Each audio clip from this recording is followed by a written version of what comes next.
Baiklah saudara-saudara, kita sekarang akan berbincang sedikit tentang dasar berlakunya Undang-Undang PES. Undang-Undang PES yang berlaku sekarang, hukum positif di bidang PES yang berlaku adalah Undang-Undang Nomor 40 Tahun 1999. Undang-Undang PES. Nah, ada beberapa dasar berlakunya Undang-Undang PES ini. Yang pertama adalah PES itu adalah sebagai sarana untuk mengeluarkan pendapat. Nah, sebagaimana saudara-saudara ketahui bahwa PES itu bisa dilihat pengertiannya dalam arti sempit dan dalam arti yang luas. Kalau PES dalam arti yang sempit itu adalah penyampaian atau penyiaran berita-berita yang disampaikan melalui ketentuan yang sifatnya tertulis. Sedangkan dalam arti luas, PES itu juga menyangkut semua media, baik itu media cetak, tertulis, yang disampaikan secara tertulis dan juga secara lisan, termasuk media penyiaran dan new media pada saat ini. Jadi PES yang kita bicarakan adalah PES dalam arti yang luas. Nah, secara khusus memang pengertian PES itu ada di ketentuan Undang-Undang PES itu sendiri. Undang-Undang 40 tahun 99, yaitu pada pasal 1. Jadi dijelaskan bahwa pengertian PES itu adalah lembaga sosial dan wahana komunikasi massa yang melaksanakan kegiatan jurnalistik dan meliputi tahapan mencari, memiliki, memperoleh, menyimpan, mengolah, dan menyampaikan informasi baik itu dalam bentuk tulisan, gambar, suara, data, dan grafik, ya, termasuk grafik dan juga dalam bentuk lainnya yang menggunakan media elektronik, baik itu media cetak dan segala jenis saluran yang ada, itu yang tersedia. Jadi itu poin pengertian PES kalau kita mengacu ke ketentuan pasal 1 Undang-Undang Nomor 40 tahun 1999 Undang-Undang PES. Nah, jadi ini PES sebagai salah satu media sarana untuk mengeluarkan pendapat. Itu sebagai salah satu dasar lahirnya Undang-Undang PES. Kemudian yang kedua adalah PES ini penting ya untuk memajukan kesejahteraan umum. Ya. Jadi sebagaimana kita ketahui di dalam alinea keempat Undang-Undang Dasar 45 ditegaskan bahwa Indonesia salah satu tujuannya adalah untuk memajukan kesejahteraan umum.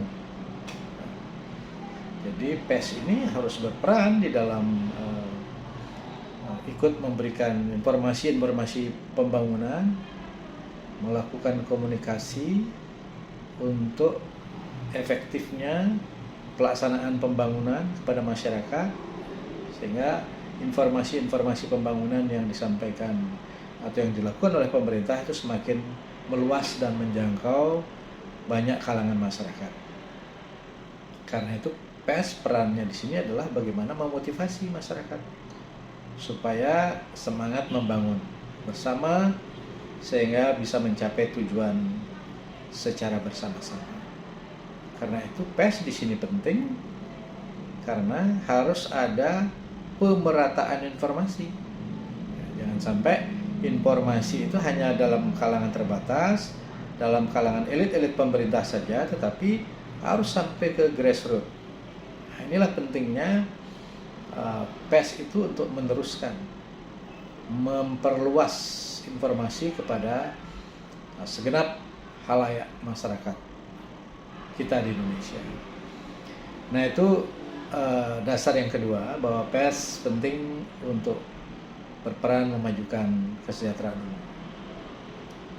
Dan yang ketiga, dasar berlakunya Undang-Undang Pers nomor 40 tahun 99 ini adalah bahwa pers itu harus bebas.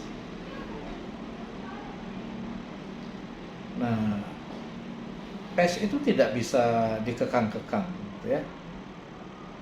Pers kalau dikekang ya sama dengan keberadaan pers di negara-negara yang pemerintahannya diktator, pada pemerintahan yang otoriter.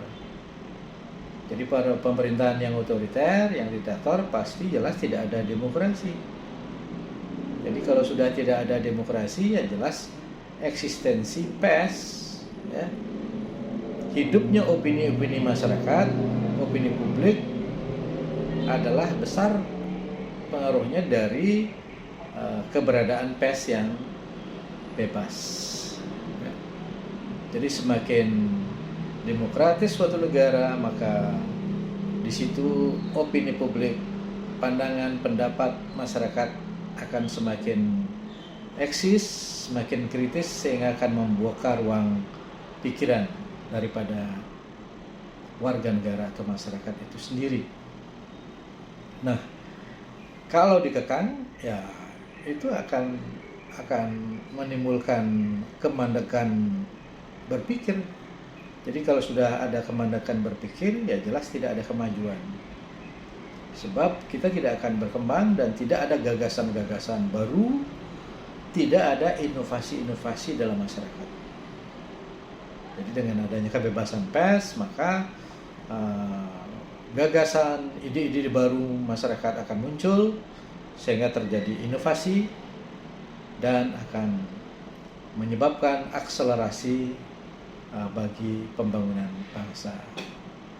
Namun demikian, harus diingat bahwa pers yang bebas bukan berarti bebas tanpa kendali.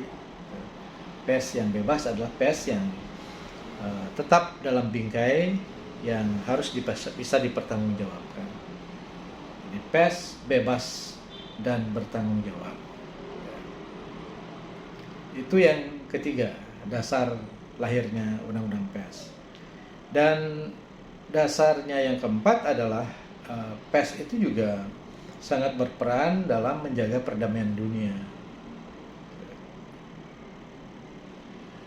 Jadi atas dasar pentingnya pers untuk ikut memelihara, membangun perdamaian dunia, maka produk perundang-undangan yang berkaitan dengan pers ya harus memadai, harus cukup mendekati yang sempurna seperti itu.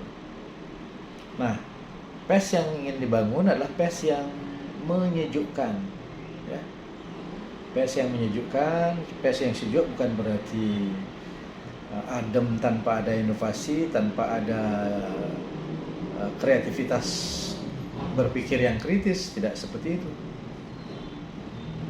Tapi pers yang adem itu jangan sampai menimbulkan provokasi. Pers jangan mengadu domba masyarakat. Pers jangan provokatif. Pers harus mengedukasi, menempatkan pada proporsi yang sebenarnya. Jadi apabila pers sudah mampu memerankan diri seperti itu, maka masyarakat akan dapat hidup nyaman, tidak ada hoax, tidak ada fitnah, tidak ada ujaran kebencian dan sebagainya, sehingga akan menjadi potensi besar dalam bersama-sama berkontribusi untuk membangun perdamaian dunia. Nah, itu landasan atau dasar yang keempat. Sedangkan yang kelima adalah ini merupakan undang-undang pers yang baru ini, undang-undang tahun 99, itu merupakan yang terakhir. Dan Mengapa diadakan perubahan-perubahan lagi? Karena undang-undang yang sebelumnya sudah tidak sesuai lagi. Jadi undang-undang ini sudah dilakukan satu pergantian, karena beberapa ada ketentuan-ketentuan sebelumnya yang juga pernah berlaku sebelum berlakunya Undang-Undang nomor 4 tahun 99.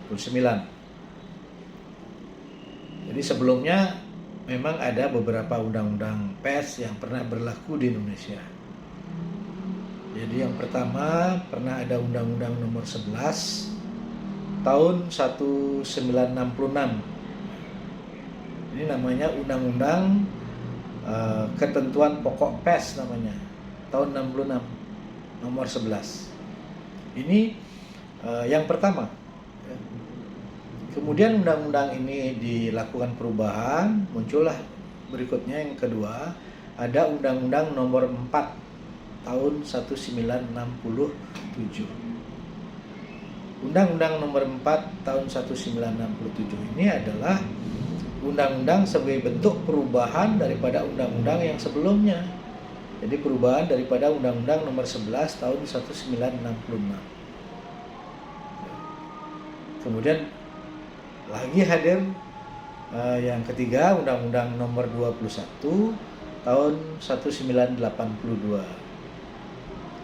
Nah, Undang-Undang nomor 21 tahun 1982 ini adalah perubahan dari Undang-Undang nomor 11 tahun 1966 yang kemudian sudah dilakukan perubahan sebelumnya juga dengan Undang-Undang nomor 4 tahun 1967.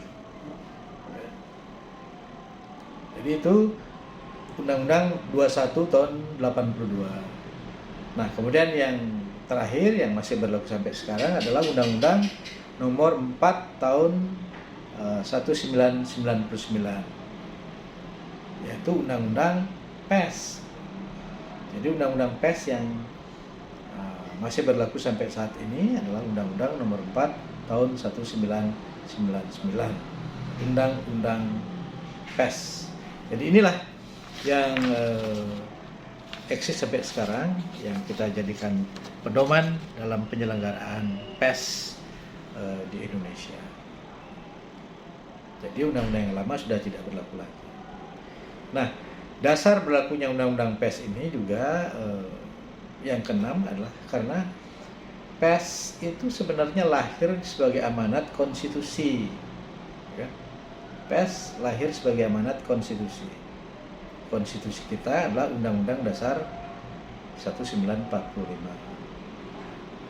Khususnya fokus di dalam pasal 28 dinyatakan bahwa hak daripada warga negara untuk berserikat, berkumpul, mengeluarkan pikiran baik secara lisan maupun tertulis. Nah, itu kan substansi pasal 28. Nah, di situ ada kata mengeluarkan pikiran, lisan, tertulis. Nah, inilah dasar secara konstitusional bahwa adanya undang-undang pers itu adalah sebagai tindak lanjut, sebagai bentuk implementasi daripada konstitusi negara, implementasi dari Undang-Undang Dasar 45, khususnya dalam pasal 28. Karena sebagai amanat konstitusi maka harus diwujudkan lebih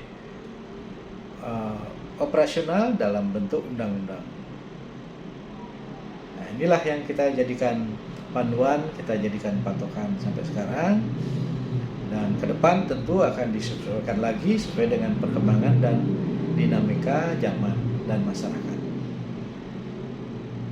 Jadi poinnya adalah undang-undang yang kita gunakan sekarang adalah Undang-Undang nomor 40 tahun 1999, yaitu tentang Undang-Undang Pers. Saya kira itulah yang menjadi stressing kita, bahwa pertemuan kali ini kita sudah menegaskan tentang dasar berlakunya daripada Undang-Undang Pers. Undang-Undang 40 1999. Baik, sampai di sini dulu. Nanti kita akan lanjutkan dengan tema-tema atau topik yang lain tentang hukum pers.